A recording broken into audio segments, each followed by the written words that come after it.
पाप करते चले जा रहे हैं जन्म जन्म से। अब समझाओ तो समझ में नहीं आता। उनको चमत्कार दिखाओ कि आज बोले नाम तो जीवन में कभी दुख ना मिले बस। और जो कमा के रखा है उसको कौन भोगेगा? अवश्यमेव भोक्तव्यम कृतम कर्म शुभाशुभम। तुम्हारे जपने न जपने से प्रभु में कोई फर्क नहीं पड़ता, तुम में फर्क पड़ जाएगा। अगर भगवत विमुख हुए तो यह भी जन्म नष्ट हो जाएगा। तुम्हारा अहंकार काम नहीं करेगा। अभी मानव देह मिला, कर लो थोड़े दिन अहंकार, इसके बाद पता चल जाएगा। इसलिए अहंकार छोड़ो, शास्त्र आज्ञा, संत आज्ञा, गुरुजनों की आज्ञा का पालन करो, जिससे तुम्हारा हृदय महान हो जाए। उस महान को प्राप्त करने के लिए हृदय महान चाहिए। तुम्हारा स्वरूप ही है आनंदमय। जीव सहज सुख त्यागी, सहज सुख राशि। तू अपने को नहीं जान पा रहा, इसलिए देह भाव से पापाचरण कर रहा है। अरे सावधान रहना चाहिए। दूसरे की निंदा सुनने मात्र से उसके सारे पाप हमारे ऊपर आ जाते हैं। कहीं पर निंदा हो रही हो तो वहां का सिद्धांत है, कान में अंगुली डाले, राधा राधा, कान में इसलिए कि अब दोबारा शब्द ना पढ़ पावे, और वहां से खड़ा होकर चला जाए। यदि सभा में किसी की निंदा हो रही है और वहां आप बैठे हैं तो आपको वैसे ही अपराध लगेगा जैसी वो निंदा कर रहा है, या उसका विरोध करे। जैसे शिशुपाल श्री भगवान के लिए मलिन शब्द उच्चारण कर रहा था, भीष्म जी खड़े हो गए, महाभागवत है, अगर प्रभु के प्रति अब एक भी शब्द बोला तो भगवान ने कहा शांत हो जाओ, तुम शांत हो जाओ, तुम मत बोलो। कुछ राजा शिशुपाल के पक्ष के थे, आवेश में भीष्म जी आ गए। अगर श्री कृष्ण को कोई एक शब्द भी बोले, मेरे आराध्य देव, पूरी सभा के ऊपर पैर रखता हूं। अर्थात हर वीर को ये मैं कह रहा हूं कि अगर श्री कृष्ण के विपक्ष में कोई बोला तो मैं रौंद दूंगा। केवल मैं भक्त ही नहीं हूं, मैं महाबली हूं। त्रिभुवन में कोई ऐसा जोड़ नहीं जो भीष्म अपने स्वरूप में आ जाए। और फिर उसे वही भीष्म जी जब अधर्म के पक्ष में खड़े हो गए, पांडवों के विपक्ष में, वही भगवान पांडवों के पक्ष में तो दंड मिला, 6 महीना बाणों की शैया पर पड़े रहे। अधर्म के कारण परास्त हुए। ऐसे महावीर महाभागवत को कोई परास्त कर सके, असंभव। परम पावन गंगा जी के गर्भ में रहे, जिन गंगा जी का एक बूंद भी अगर शरीर छूटते समय चला जाए तो परम पद मिलता है, उनके गर्भ में रहे। अगर अधर्म का पक्ष ले लिया गया, अधर्म हो रहा है, सभा में बैठे हैं, तो उसी समय तेज नष्ट हो जाएगा, पुण्य नष्ट हो जाएगा, पाप का भागी बनेगा। जैसे भीष्म जैसे महापुरुष को भी बनना पड़ा। सभा में उधर ही बैठे और वहीं ही महाभागवतों की निंदा और अपमान हो रहा है। खड़े होकर चले जाना चाहिए, जैसे विदुर जी खड़े हुए और छोड़ दिया, आज के बाद तेरा अन्न नहीं पाएंगे। दुर्योधन इस सभा में नहीं आएंगे।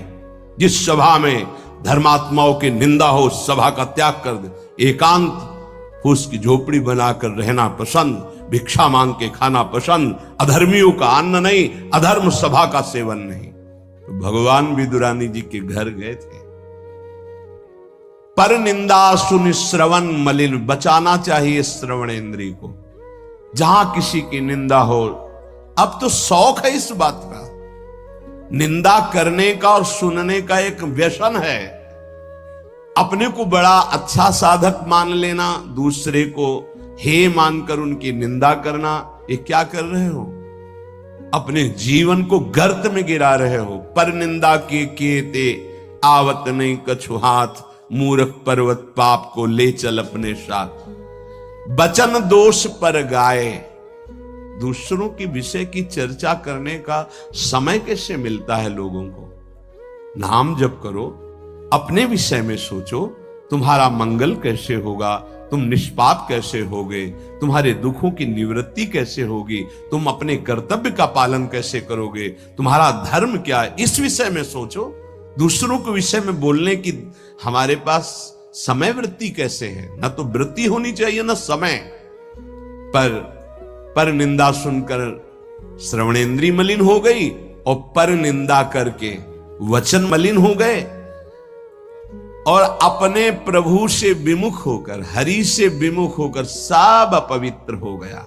शरीर अपवित्र, इंद्रियां अपवित्र, हृदय अपवित्र, स्वभाव अपवित्र। तुलसीदास व्रत दान ज्ञान तप शुद्धि हेतु श्रुति गावे, राम चरण अनुराग नीर बिनु मल अति नाश न पावे। खास बात कर रहे हैं, शास्त्रों में बहुत वर्णन है। पाप नाश के बहुत से उपाय हैं, बड़े बड़े व्रत, कृच्छ चंद्रायण आदि व्रत, उपवास करने से कुछ पाप क्षीण होते हैं, लेकिन पाप प्रवृत्ति का नाश नहीं होता। शास्त्र ज्ञान भी पाप निवृत्ति का उपाय है, तपस्या भी, बड़े उपाय शास्त्रों में वर्णन किए पाप नष्ट का। गोस्वामी जी कह रहे भगवान के अनुराग के बिना, भगवत प्रेम के बिना जड़ मूल से हृदय निष्पाप नहीं होता।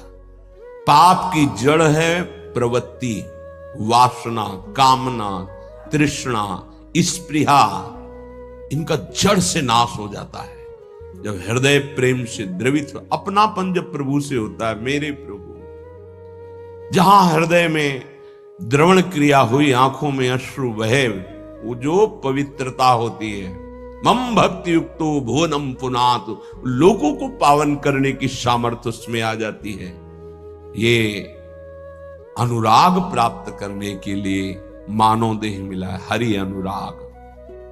प्रेम प्राप्त करने, कहां प्रेम लग, जरा सी बात हमारे प्रतिकूल हो, हमारी गुरु निष्ठा, भगवान निष्ठा, पता नहीं कहां माया किस कोने में कर देती है कि उस समय में हम केवल उस सामने अनुकूलता को देखते हैं, प्रभु को नहीं देखते, प्रभु के विधान को नहीं देखते। ये नहीं समझ पाते कि हमारे सामने प्रश्न उपस्थित हुआ है, अब हमें अपनी इष्ट निष्ठा, गुरु निष्ठा को परिपक्व रखना है। साधन में उन्नति अपना पुरुषार्थ और गुरुदेव की कृपा, भगवत कृपा दोनों चाहिए। अगर पुरुषार्थ नहीं करोगे तो कृपा है उसका स्वाद नहीं ले पाओगे। कृपा रसोई बना करके सामने रख देना थाल, पुरुषार्थ उसे पाना। पूज्यपाद श्री उड़िया बाबा जी महाराज कहते, साधक का प्रयास और भगवान गुरुदेव की कृपा, ये दोनों सिद्धावस्था की प्राप्ति में अत्यंत आवश्यक हैं। कायर बन के हाथ पे हाथ रख के बैठ जाए कि वो कृपा से सब हो जाएगा, ये कायरता कृपा नहीं सिखाती, ये कायरता है। पुरुषार्थ जितना हम में अध्यात्म बल है उसके अनुसार हम चल रहे, बकाया सब कृपा से हो जाएगा, पक्का हो जाएगा। मन क्रम वचन छाड़ी चतुराई और भजत कृपा करी है रघुराई। मन से, वचन से, कर्म से ये चतुरता छोड़ो, अब सब कृपा से हो जाएगा। तो तुम प्रमाद करो और तुम्हारे ऊपर कृपा का प्रभाव जागृत हो जाए, ऐसा कभी नहीं देखा गया। जितना आप में सामर्थ्य मिली उसको लगाओ, शेष चिंता मत करो, कृपा पूरी कर देगी, पर आपको लगना होगा। साधक का पुरुषार्थ, निज चेष्टा और भगवत गुरु कृपा ये सिद्धावस्था को प्राप्त कराती है। साधक का पुरुषार्थ अगर नहीं लगेगा तो विपरीत दिशा में चला जाएगा, असाधन बनने लगेगा। उपासक गुरु को कभी मनुष्य न समझे, भगवत विग्रह को कभी धातु का न देखे कि पत्थर की मूर्ति है कि अष्ट धातु की है कि काहे, ऐसा कभी प्रश्न न करे। इष्ट देव का अवतार होता है अर्चा विग्रह रूप में, अर्चावतार। दो प्रकार से प्राण प्रतिष्ठा होती है, एक होती मंत्रों के द्वारा और एक होती भाव के द्वारा। निरंतर जो मंत्राकार वृत्ति की हुई भजन में डूबे हुए महापुरुष है, जब तदात्म वृत्ति से श्री विग्रह की तरफ देख ले, उसी समय हलचल पैदा हो जाएगी। प्राण प्रतिष्ठा हो गई, छाती से लगा लिया, प्राण प्रतिष्ठा हो गई। मंत्रों का एक अनुष्ठान वैदिक सिद्धांत से और एक है भाव सिद्धांत। धन्ना जाट के भांग के बट्टा में कोई प्राण प्रतिष्ठा मंत्र से नहीं हुई, भाव से भगवान प्रकट हो गए। सिलपिल्ले बाई के भाव से भगवान प्रकट। जब हम अपने प्रभु को अपने प्रभु की भावना से प्यार से देखते हैं तो वहीं प्रकट हो जाते हैं। जैसे खंभा फोड़कर नरसिंह भगवान प्रकट हो गए प्रहलाद जी के लिए, भाव से देखा। नामदेव जी ने तो कुत्ते से भगवान प्रकट हो गए, भाव से देखा भूत से भगवान प्रकट हो गए। तो फिर श्री विग्रह में भगवान नहीं प्रकट हो जाएंगे जब भक्त भाव से देखेगा। और भाव ना हो तो भगवान में भी भगवान नहीं दिखते। दुर्योधन को कहां दिखते थे? दुर्योधन दुशासन इनको नहीं दिखते थे, भगवान में भी भगवान नहीं दिखते। गुरु को मनुष्य समझना, भगवद विग्रह को धातु या पाषाण का समझना, गुरु मंत्र को साधारण शब्द समझना, चरणोदक को सामान्य जल मानना, भगवत प्रसाद को भोजन मानना, अन्न मानना, साधु की जाति पर दृष्टि रखना, ये उपासक को सावधानी पूर्वक त्याग कर देना चाहिए। ये उपासना के बड़े विघ्न हैं। यदि ऐसा भाव बना रहेगा तो उपासना सिद्ध नहीं। इसमें शिष्य के नेत्र की बात है। गुरुदेव तो कृपाल हुए हैं। जब हरिव्यास देवाचार्य जी अपने गुरुदेव के पास आए तो जब शिष्यत्व की बात की तो उन्होंने कहा, तुम्हें कुछ दिखाई दे रहा है? बोले नहीं। जाओ 12 वर्ष गिरिराज जी की परिक्रमा। फिर आए, राधे राधे। अब कुछ दिखाई दे रहा है? बोले नहीं। फिर जाओ 12 वर्ष। 24 वर्ष राधा राधा रटते हुए गिरिराज जी की परिक्रमा लगाई। जब आए बोले अब दिखाई दे रहे? बोले हाँ, आपकी गोद में प्रिया प्रीतम विराजमान है। ये अब दृष्टि आई। गुरु को मनुष्य मानना, प्रायः मनुष्य ही मानते हैं। हमें लगता है कि 1000 में कोई 1-2 ऐसे होंगे जो ये भाव हो कि गुरुदेव हमारे ब्रह्म हैं। छवि या मूर्ति विराजमान करके तो पूजा सब करेंगे, लेकिन मनुष्य बुद्धि या बहुत संत बुद्धि, उसमें भी प्रश्नवाचक चिन्ह। साक्षात पर ब्रह्म कहने को तो सामने जाके बोलेंगे गुरुर् ब्रह्मा गुरुर्विष्णु गुरुर्देव महेश्वरः गुरु साक्षात पर ब्रह्म तस्मै श्री गुरुवे नमः। विचार करो, इसमें से एक भी माना है तुमने? गुरु को ब्रह्मा माना है या हरि माना है या शिव माना है या साक्षात पर ब्रह्म माना है? बड़ा मुश्किल है। केवल कह देना अलग, बोले होना भी तो चाहिए साक्षात पर ब्रह्म। केवल बातों से कोई पर ब्रह्म थोड़ी हो जाता है। तो पाषाण में पर ब्रह्म था क्या? वो तो अव्यक्त था, तुम्हारे भाव से व्यक्त हुआ ना। तुमने पर ब्रह्म की भावना की तो मुस्कुराता हुआ ब्रह्म प्रकट हो गया। तो गुरुदेव तो चैतन्य ब्रह्म है। आपकी भावना यदि हो जाए, कुत्ते से विट्ठल भगवान प्रकट किए तो भावना ही तो की प्रभु प्रभु सूखी मत खाओ, थोड़ा घी रोटी मिला, नाथ आपके लिए ही तो है। तो ऐसे देखो, साक्षात विट्ठल भगवान गुरुदेव में प्रभु आपका सर्वस्व, आपका प्राण मन तन सब, मैं आपकी ही तो उपासना कर रहा हूं। मुझे और कोई भगवान नहीं चाहिए। बस आपका साक्षात्कार हो, आप प्रसन्न हो जाएं, आपकी अधीनता। ऐसा कहां? ऐसा होगा तो भाव बदल जाएगा। गुरुदेव के प्रति परब्रह्म भाव हो जाए तो साधक को कुछ करना नहीं पड़ेगा, अपने आप उसके अंदर समस्त दैवी संपदा प्रकाशित हो जाएगी। परब्रह्म भाव होना बहुत कठिन है। गुरुदेव के प्रति परब्रह्म भाव हो गया तो उस भाव की सिद्धि होगी, चराचर जगत में परब्रह्म भाव हो जाएगा। क्योंकि गुरुदेव अखंड मंडलाकारम व्याप्तमेन चराचरम, तो चराचर में परब्रह्म भाव होते ही वो जीवन मुक्त हो जाएगा।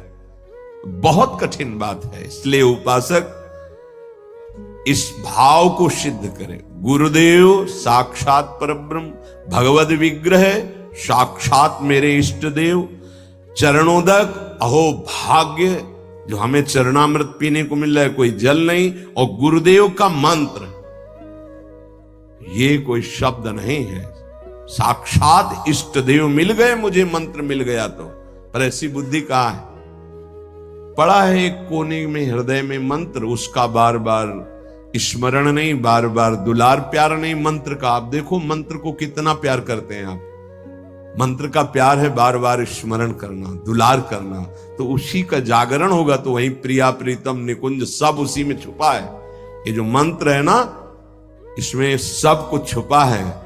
मंत्र की ही व्याख्या चतुरासी जी है, निज मंत्र की व्याख्या चतुरासी जी है। चतुरासी जी की व्याख्या 42 लीला और वृंदावन दास चाचा जितने भी पद गाए सब चतुरासी जी की व्याख्या है, और 84 जी निज मंत्र की व्याख्या है।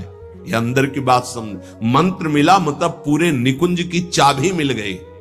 बीज मंत्र इसी को कहे, इसी से पूरा निकुंज रूपी वृक्ष प्रकाशित हो जाएगा। इष्ट देव में, गुरुदेव में जितना तुम्हारे भाव की कमी रहेगी उतना ही उपासना असफल रहेगी। जब अपने इष्ट देव के पास कोई जाता है, जैसे यहां से कोई बोले कि बरसाने जाए, हे सुनो श्री जी को हमारी भी दंडवत कर, अहो भाग्य आपके कि आप श्री जी के दर्शन करने जा रहे, हमारी दंडवत कह देना, हमारी स्मृति, हमारी भी अर्जी लगा देना। कोई आपका है, ईर्ष्या तो नहीं होगी ना, द्वेष तो नहीं होगा, उसके प्रति जलन का भाव तो नहीं होगा कि तो श्री जी के दर्शन के लिए जा रहा है। ऐसे यदि हमें गुरुदेव से प्रेम है और हमें दिखाई दे रहा कि गुरुदेव इनको ज्यादा प्यार कर रहे हैं, तो हमारा उससे ज्यादा प्यार हो जाएगा। आपके हो भाग्य, कभी हमारी भी स्मृति दिला देना, गुरुदेव को ये प्रदान कर देना। गुरुदेव, उसके अंदर द्वेष तो नहीं आएगा, जलन तो नहीं आएगी। जब मनुष्य बुद्धि होगी तब जलन होने लगेगी, तब ईर्ष्या जागृत हो जाएगी। नापना चाहिए अपने हृदय में कि गुरुदेव के प्रति मनुष्य बुद्धि का लक्षण है, साधु बुद्धि का लक्षण है, या साक्षात पर ब्रह्म का लक्षण है। इतनी गोपी जन थी, क्या किसी को किसी के प्रति ईर्ष्या थी क्या?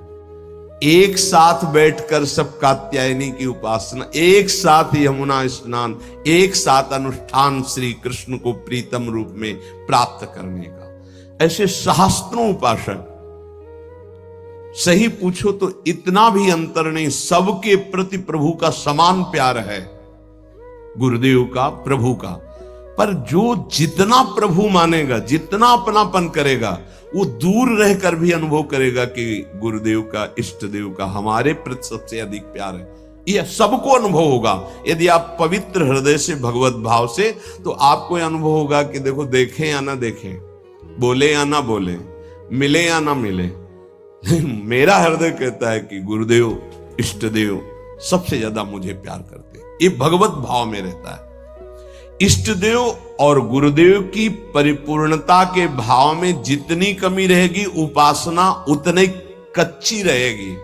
इष्ट देव गुरुदेव की परिपूर्णता में, इष्ट देव में कभी एक देशीयता का भाव नहीं रहना चाहिए। मेरे इष्ट देव सर्वत्र विराजमान है, तभी सच्चिदानंद भाव पूर्ण होगा। मन उपासना किए बिना नहीं रह सकता, इसका स्वभाव है उपासना करना।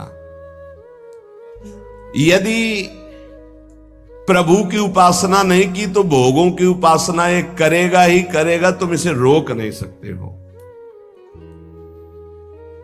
अगर ये भोगों की उपासना करेगा तो दुख, चिंता, भय, शोक, मृत्यु, इससे तुम बच नहीं सकते हो। और मन का स्वभाव उपासना करना, ये बिना उपासना किए नहीं रह सकता।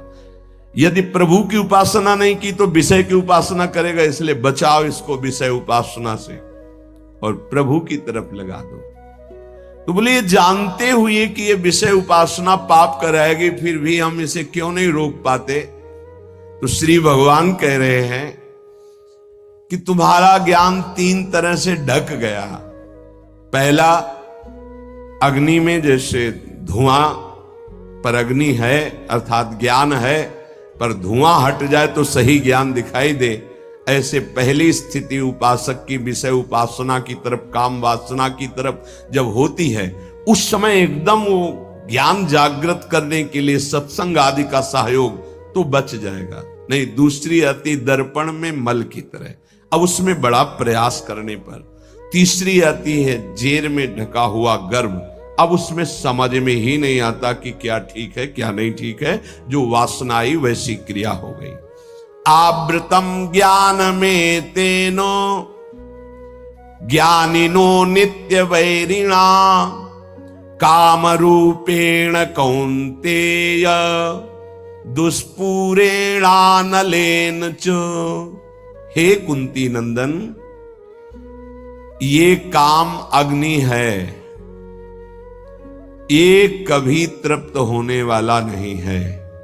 जैसे अग्नि में धीरे धीरे घी डालो तो भड़केगी, वो शांत नहीं होगी। ये ज्ञानियों का बहुत बड़ा दुश्मन है, तो अज्ञानियों का मित्र है। काम से ही तो सुख का अनुभव करते हैं। संसार में शास्त्रों की संख्या में केवल काम सुख के लिए ही सारा चिंतन है। देख लो, हमें पढ़ना लिखना है, खूब रुपया कमाना है, अपनी कामनाओं की पूर्ति करनी। काम का सीधा तात्पर्य केवल एक ही इंद्रिय से नहीं, सर्वेंद्रियों के भोग से है। अगर ये दुश्मन है तो किनका है? जो इस संसार रूपी महान दुखालय से मुक्त होना चाहते हैं। वैसे है तो दुश्मन उनका भी, क्योंकि दुख शोक चिंता भय पाप आचरण कराता है, पर वो मित्र मानते हैं, इसी से वो सुखी होना चाहते हैं। ज्ञानिनो नित्य बैरिणा, ज्ञानियों का यह दुश्मन है। तो कोई ऐसा न समझ ले कि ज्ञानियों को भी काम परास्त करता है क्या? तो यहां ज्ञानी शब्द शास्त्र ज्ञानी से, ब्रह्मबोध से नहीं है। ब्रह्मबोध संपन्न महापुरुष के हृदय में नहीं स्वात्मा रामम विषय मृग तृष्णाम भ्रमयति, भ्रम पैदा ही नहीं कर सकती माया। जहां आता है जो ज्ञानिन कर चिता परई बरियाई विमोह बस करई, वो शास्त्र ज्ञानी ब्रह्मबोध संपन्न महापुरुष नहीं, वहां गुंजाइश ही नहीं है। जैसे भगवत प्रेमी महात्मा नहीं, अभी वैदी भक्ति गौड़ी भक्ति तक हो सकता है, लेकिन अनुराग, जहां अनुरागात्मिका भक्ति जागृत हुई, प्रेम लक्षणा भक्ति, वहां प्रवेश नहीं किसी विकार का। ऐसे ही शास्त्र ज्ञान साधना तक हो सकता है काम का प्रभाव, लेकिन ब्रह्मबोध संपन्न महापुरुष के हृदय में नहीं। ऊसर बरसई तृण नहीं जामा, संत हृदय जिम उपज न कामा। भगवान कह रहे हैं दुष्पूरेणानलेन च, ये कभी पूर्णता नहीं होती काम में। अग्नि में घी की